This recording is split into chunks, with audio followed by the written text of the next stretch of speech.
আমি এইখানে আসছি মানে ধানের যে ফসল, যে পরিমাণে ফসল হয়েছে আল্লাহ, যে পরিমাণ আপনার ধান দিছে কৃষকের, কৃষক যদি এটার ন্যায্য মূল দাম পায় তা আমার মনে হয় তাদের কষ্টের মানে সফলতা হবে। কারণ আম, তারা যে পরিশ্রম এই রৌদ্রের ভিতরে করে, মানে যা বললে বুঝাতে পারবো না যে কতটা পরিশ্রম করে এই জায়গায়। মানে আপনারা দেখাই অলরেডি ধান ফুলে গেছে, ধান কিন্তু ফুলে গেছে। আর কয়েকদিন পরে এইগুলা কাটতে হবে। বিশেষ করে হচ্ছে মানে এই যে এগুলা পুরো হয়ে গেছে, আর এগুলো তো মানে কেবল ধান ফলছে।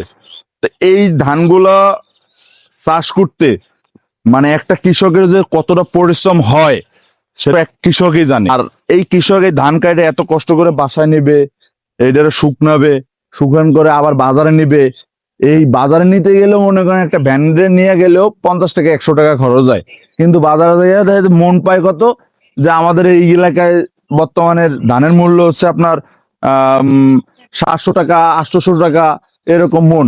কিন্তু এমন এমন সময় আছে এই ধানের মূল্য হচ্ছে 1200 টাকা 1300 টাকা, কিন্তু সেই মূল্যটা এখন পাবে না। এ হলো বর্তমানের বাজার দর। তা আমি বিশেষ করে যাদেরকে খাদ্যমন্ত্রীকে বলবো, যারা বর্তমান সংসদে কথা বলতেছেন আপনারা, তাদের উদ্দেশ্যে এইটাই বলবো যে আপনারা অন্তত কৃষকের দিকে একটু ফোকাস দিন। কারণ এই কৃষক না হলে আমরা 2 মুঠো ভাত খাইতে পারবো না। এই কৃষক না হলে ভালো প্যান্ট শার্ট পোশাক পরে আপনারা সংসদে যেয়ে কথা বলতে পারবেন না। তাই আমি বলবো এই কৃষকের দিকে একটু ফোকাস দিন। কৃষকের ন্যায্য মূল্য দামটা যত পায় তারা যেন আরো উৎসাহ হয়ে আরো জমি জমা করে। আমি কালকে একজনকে প্রশ্ন করলাম যে এখন আপনি কয় কুড়া জমি করেন। উনি বললো আমারে যে আমি এখন 23 কাঠা জমি করি। কিন্তু উনি আগে পূর্বে করছে, মানে আমি ছোটবেলা দেখছি, বা আমি তখনও মানে আমার বাবাও জমি করতো। আমার বাবা এখন বয়স হয়ে গেছে, সে জমি করে না। কিন্তু তাদেরকে জিজ্ঞেস করলাম, সে বলতেছে যে এখন আমি কিভাবে করব, ধানের দাম পাই না, সারের দাম, কীটনাশকের দাম, তারপর জমি চাষ করতে যে খরচ, সেই খরচ বরচ দিয়ে 1 বিঘা জমি হচ্ছে আমাদের এখানে 20 কাঠা। এই 20 কাঠা জমিতে তার 20,000 বা 25,000 টাকা খরচ হয়। 25,000 টাকা খরচ করে 1 বিঘা জমিতে সে কয় টাকা পাবে? এই সুবাদে এই লসের কারণে এখন অনেক কৃষক আছে যারা বাধ্যতামূলক এই কি মানে জমি ছাইড়া দিছে, মানে জমি করার ইচ্ছা নাই তাদের, মানে মন জোগায় না।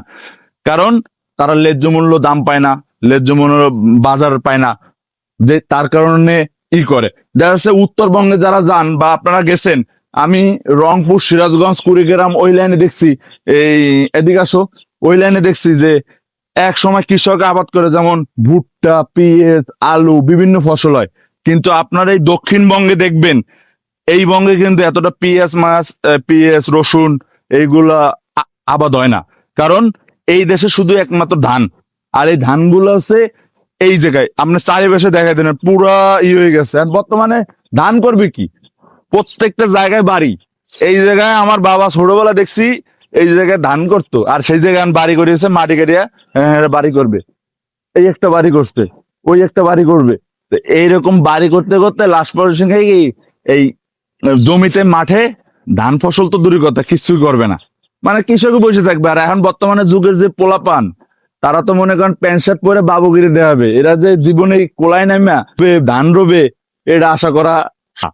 তাই ধন্যবাদ মাননীয় খাদ্যমন্ত্রী, আপনাকে যথেষ্ট পরিমাণ ভাবে কৃষকের প্রতি ফোকাস দিয়ে ধন্যবাদ। আসসালামু আলাইকুম।